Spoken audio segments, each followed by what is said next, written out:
started with VHF development antennas very early, but now with DAB, introduction of DAB in Germany, we developed a lot new antennas due to the fact that we have to install antennas in a very short time. From the decision to start with DAB at the 1st of August 2011 to the first switch on of the antennas was only 4 months' time, and we had to deliver and install in that short time 15 different antennas.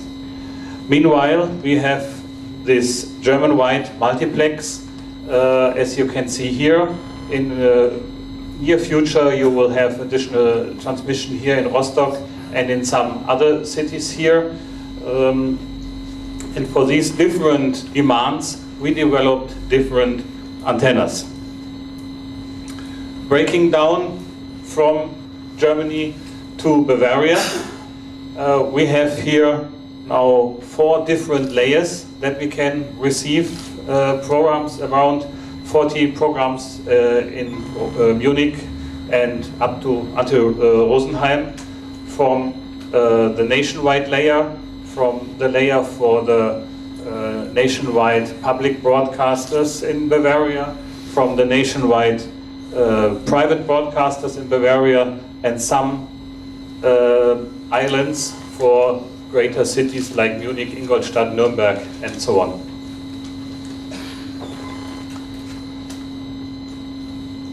We also delivered antennas through complete Germany, and the last requirements were there.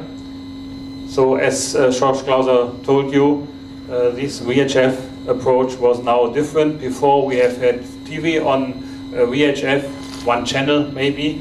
Now we have to deliver antennas over the whole frequency band from channel 5 to channel 12, with 5 to 7 VHF channels with 1 to 2 kilowatt each. So, and the horizontal radiation pattern should have minimas not deeper than 3, maximum 4 dB, and VSWR on the complete range. Challenge also is to use the existing space on the mast, on the tower. A lot of this is already occupied, as you maybe know. And so we have here 3 different parts. We have the single radiators, we have the panel system antennas, and special antennas in GRP cylinders.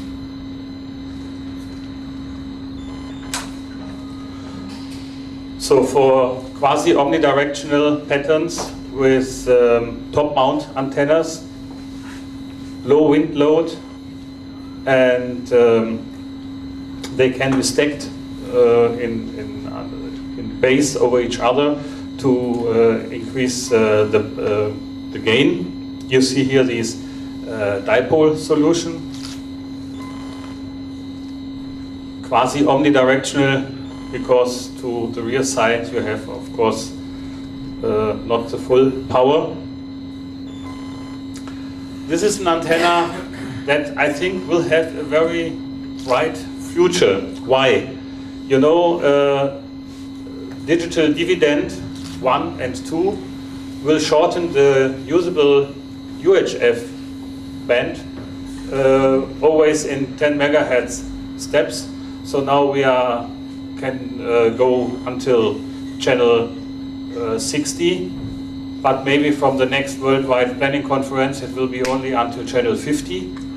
And so we always have less space in the UHF, but the demands are always higher.